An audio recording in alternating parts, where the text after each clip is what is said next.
So अपना 4th number का chapter शुरू है। चैप्टर का नाम है इफेक्ट ऑफ इलेक्ट्रिक करंट, विद्युत धारेचे परिणाम। या विद्युत धारेचे परिणामामध्ये आपण याच्या आधी पाहिलं की जर एखाद्या कुठल्याही कंडक्टरला वाहकाला चुंबकीय क्षेत्रात ठेवलं तर त्या वाहकावरती बल लागतं, ते वाहक फिरतं, बरोबर आहे। त्याच्यावर आधारित आपण जे इलेक्ट्रिक मोटर होतं विद्युत चलित्र ते आपण पाहिलं, त्याचं कार्य, त्याची रचना सुद्धा आपण बघितली। त्याच्याशी रिलेटेड आपण डाव्या हाताचा नियम बघितला, फ्लेमिंगचा लेफ्ट हँड रूल, हे की नाही। त्याच्यानंतर आता आपण पाहतोय जसं एखाद्या कंडक्टर मधून विद्युत वाहकामधून जर विद्युत धारा गेली तर त्याच्यामध्ये काय तयार होतं, चुंबकीय क्षेत्र तयार होतं, मॅग्नेटिक फील्ड तयार होते। तसंच सर आपण काय केली, जर विद्युत धारा तयार केली तर कशाचा वापर करून, तर चुंबकीय क्षेत्राचा वापर करून। काय करायचं, एखाद्या वाहकाच्या भोवतीचं चुंबकीय क्षेत्र बदलायचं किंवा एखाद्या वाहकाला काय करायचं, चुंबकीय क्षेत्रामध्ये फिरवायचं, जेणेकरून आपण त्या ठिकाणी बघू शकतो की त्या ठिकाणी आपल्याला काय करता येते, विद्युत धारा, इलेक्ट्रिक करंट काय करता येते, तयार करता येते। असं कोण म्हणले, तर असं म्हणले आपले मायकल फॅराडे। मग त्यांचा नियम आपल्याला या ठिकाणी सांगितलेला आहे। काय म्हणतो त्यांचा नियम आपण पाहू, ठीक आहे। काय म्हणतो मग त्यांचा नियम आपल्याला बघा, Faraday's law of induction, Awati search नाही बरं का। फॅराडेचा इंडक्शन म्हणजे काय, प्रवर्तनाचा नियम, फॅराडेचा विद्युत प्रवर्तनाचा नियम। फॅराडेने सांगितलं विद्युत धारा तयार होते, मी सांगितले नाही बाबा, कोणी सांगितले ते, फॅराडेने सांगितले बाबा। काय म्हणले बाबा ते, बघा काय म्हणले ते, if a current is a switch on or off in the solenoid coil, solenoid coil मध्ये नाल कुंतल, आपण जे कुंतल बघितलं वरती, जे तारेचे वेटोळे तयार केले, त्याच्यातनं आपण विद्युत धारा पाठवली, त्याच्यामध्ये चुंबकीय क्षेत्र तयार होतं, बरोबर आहे। त्या चुंबकीय क्षेत्रामुळे काय होतं, current is induced in the coil, त्या ठिकाणी काय होतं, करंट तयार होतं, विद्युत धारा प्रवर्तित होते। कुठून आली आता ही विद्युत धारा, मागच्या दुर्जान आली बघ विशाल, कुठून आली विद्युत धारा, मॅग्नेटिक फील्ड आली ती। जसं करंट मुळे मॅग्नेटिक फील्ड तयार होती, तसंच मॅग्नेटिक फील्ड मुळे करंट तयार होते। कोण म्हणलं, मी म्हणलो असं, कोण म्हणलं असं,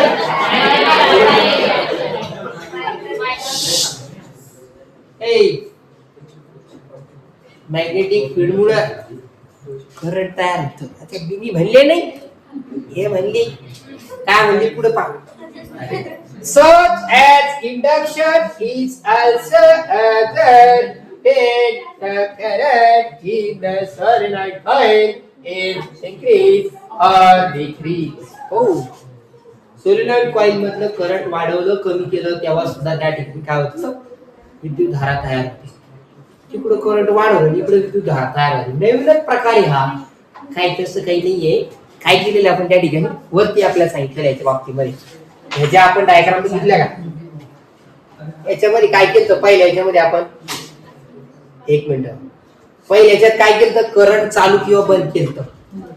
इथं काय झालं, इथनं बॅटरी आपण काय केलं, स्विच ऑन केलं, करंट गेलं, इथं मॅग्नेटिक फील्ड तयार झाली। या मॅग्नेटिक फील्डचा इफेक्ट कशावर झाला, त्या कॉइलवर, या कॉइल मध्ये करंट तयार झाला, कशामुळं, ह्याच्यातल्या मॅग्नेटिक फील्डमुळे। आता याच्यात मॅग्नेटिक फील्ड कशामुळे तयार झाली, करंट गेल्यामुळे, बरोबर आहे का। विद्युत धारेमुळे इथं चुंबकीय क्षेत्र तयार झालं, ह्या चुंबकीय क्षेत्राच्या परिणामामुळे ह्या कुंडलामध्ये, ह्या कॉइल मध्ये करंट तयार झालं, चालू बंद केल्यामुळे। करंट चालू केलं, बंद केलं, चालू केलं, बंद केलं, तेव्हा इकडं करंट तयार झालं, इकडचं करंट चालू केलं, इकडं करंट तयार झालं, तर काही कनेक्शनच नाही, जेणेकरून करंट तयार होईल। काय कनेक्शन इथं, मॅग्नेटिक फील्डचं कनेक्शन आहे विद्युत चुंबकाचं, कनेक्शन आहे तिथं. हा चुंबकीय क्षेत्रामुळे असं नाही म्हणायचं याला करंट लावून कव्हर आहे मी आता हातात धरतो त्याला मग असं होईल. ठीक आहे. कुठल्याही एखाद्या ताऱ्यातून जर विद्युत धारा चालली असेल लगेच त्याला मी असं हातात धरतो करंट लावू शकतो त्याच्यातून. हा ते कव्हर असल्यामुळे काही वाटत नाही पण कसं काय होतं कधी कधी पकडून धरू शकतो त्या आपल्याला. चल मेरे साथ में. ठीक आहे. चला बेटा जास्त टाइम नाही राहिला जास्त घेणारच नाही पहिली गोष्ट एक 10 मिनिटं अजून ना. ठीक आहे. हा तर या ठिकाणी आपल्याला या तिन्ही ऍक्टिव्हिटी मध्ये आपण काय केलंय फक्त चुंबकीय क्षेत्र बदललं. कसं कसं बदललं. एकदा करंट चालू बंद केलं दुसऱ्यांदा करंट वाढवलं कमी केलं. करंट वाढवलं किंवा चुंबकीय क्षेत्र बदललं. कसं बदलायचं. एक तर याला फिरवायचं नाही तर याला फिरवायचं. दोघांपैकी एकाला स्टेशनरी ठेवायचं. एक स्थिर राहणार एक हलणार. एक स्थिर राहणार दुसरं हलणार. या सगळ्या केसेस मध्ये काय होतं चुंबकीय क्षेत्र बदलतं. कोणाच्या भोवतीचं कंडक्टरच्या भोवतीचं वाहकाच्या भोवतीचं. का बदलतं बाबा चुंबकीय क्षेत्र बदलतं. प्रकाश जराड पाटील पाटील चुंबकीय क्षेत्र बदलतं इथं त्याच्या भोवतीचं. हा त्याच्यामुळे याच्यात करंट तयार होतं. असं कोण म्हणलंय मायकल फॅराडे म्हणला. हेच आपण पाहून राहिलो बघा काय म्हणला तो. ठीक आहे. हा बघा काय सांगितलं त्यांनी या ठिकाणी. करंट इज इंड्यूस तयार होतं प्रवर्तित होतं in the coil when it is moved aside from front of the solenoid. Solenoid coil पासून आपण आजूबाजूला जरी नेलं तेव्हा त्या कॉइल मध्ये काय होतं करंट तयार होतं. From this experiment it is understood that underline करून घ्यायचं. whenever the number of magnetic line of force passing through the coil it changes the current is induced in the coil. कुठलीही coil म्हणजे conductor ज्याच्यातून विद्युतधारा जाते त्याच्या भोवतीचं काय बदललं चुंबकीय क्षेत्र बदललं. मैग्नेटिक लाइन ऑफ फोर्स क्या किया हमने चेंज किया. तो वो कंडक्टर में वो कॉइल में क्या होता है करंट जनरेट होता है. ऐसा कौन बोला रे नहीं ये फैराडे ने बोला. तो वो आपको बताना आना चाहिए. क्या कहता है वो whenever अरे whenever the number of magnetic line of force passing through the coil changes the current is induced in the coil. याच्या भोवती ज्यावेळी मॅग्नेटिक फील्ड आहे त्या मॅग्नेटिक फील्ड काय येतात याच्या डायरेक्शनला परपेंडिक्युलर असतात. मग याच्यात परपेंडिक्युलर असल्यानंतर याच्या आतमध्ये ते मॅग्नेटिक इफेक्टचा परिणाम दिसून येणार आहे. मॅग्नेटिक फील्ड याच्या आत एंटर झालं त्याचं कन्व्हर्जन होतं करंट मध्ये. करंट फ्लो होतं. आपण म्हणतो याच्यात करंट कुठून आलं ते मॅग्नेटिक फील्ड मुळे आलेलं आहे. बलजबली नाही बघते मॅग्नेटिक फील्ड मुळे. मॅग्नेटिक जर करंट गेल्यामुळे मॅग्नेटिक फील्ड तयार होत असेल तर मॅग्नेटिक फील्ड मुळे काय तयार होतं हा फॅराडेचा नियम आहे. आणि असाच आपला पुढचा एक नियम आहे जो डाव्या हाताचा नियम होता फ्लेमिंगचा. आपला हाता उजव्या हाताचा फ्लेमिंगचा नियम सेम कन्सेप्ट सेम. ओके बघूया तेवढा मग मी तुम्हाला ब्रेक देतो बरं का. ब्रेक काही काही लोकांना लई ब्रेकची गरज आहे. ब्रेक त्याला ब्रेक देतो मी. हा तो फ्लेमिंगचा राईट हँड रूल काय सांगतो आपल्याला डायरेक्शन सांगतो. जसं लेफ्ट हँड रूल ना आपल्याला 3 डायरेक्शन सांगितल्या होत्या.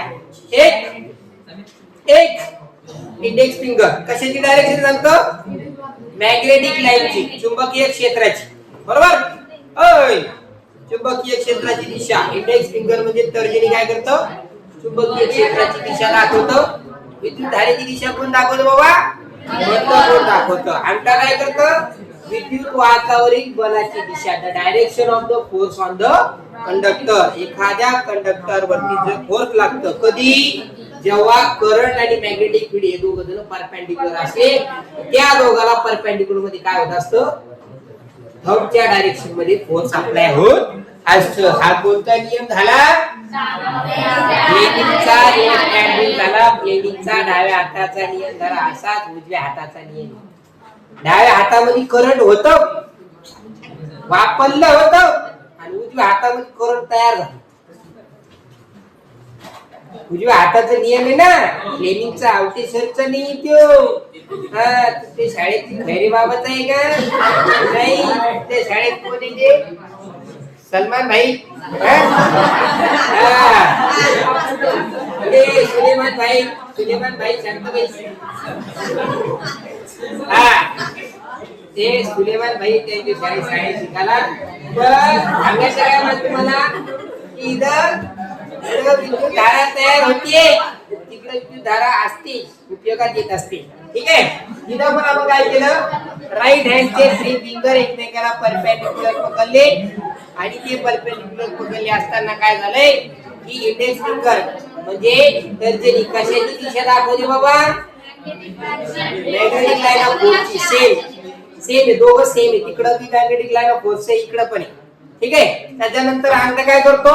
Motion of the direction of motion of the conductor. याच्यामध्ये काय झालेले आहे, या दोघांपैकी एकाला मूव करायचंय. दोघांपैकी एकाला मूव करायचं म्हणजे काय? एक तर कंडक्टरला मूव करा, हलवा मॅग्नेटिक फील्ड मध्ये, किंवा कंडक्टरला स्टेशनरी ठेवा आणि मॅग्नेटला फिरवा, जेणेकरून कंडक्टरच्या भोवतीची मॅग्नेटिक फील्ड काय होईल? चेंज होईल. आणि त्याचा परिणाम काय होईल? त्याला परपेंडिक्युलर डायरेक्शन मध्ये करंट इंड्यूस होईल. विद्युत धारा काय होईल त्या ठिकाणी? तयार होईल. अंश विद्युत धारा तयार होईल. विद्युत धारा तयार होते. समज रे बेटा. हा नियम आपल्या या ठिकाणी सांगितलेला आहे. काय म्हणतात ते? हे म्हणतात या ठिकाणी काय म्हणतो रूल बघा तो. इन ऑर्डर टू काय म्हणतात ते? In this position. Okay. Stretch the thumb, the index finger and the middle finger in such a way that they will be perpendicular to each other. In this position, the thumbs indicate the direction of motion of the conductor, and the index finger shows the direction of magnetic field, and the middle finger shows the direction of induced current in direction. हा middle finger काय करतो? Middle finger काय करतो? Induce झालेल्या करंटची direction दाखवतो. पण कधी? ज्यावेळी थंब हा काय करतो? मोशन ऑफ द कंडक्टरची डायरेक्शन दाखवतो. इंडेक्स फिंगर हा तुमचा direction of the magnetic field ची डायरेक्शन दाखवतो. त्यावेळी मिडल फिंगर हा इंड्यूस करंटची डायरेक्शन दाखवतो.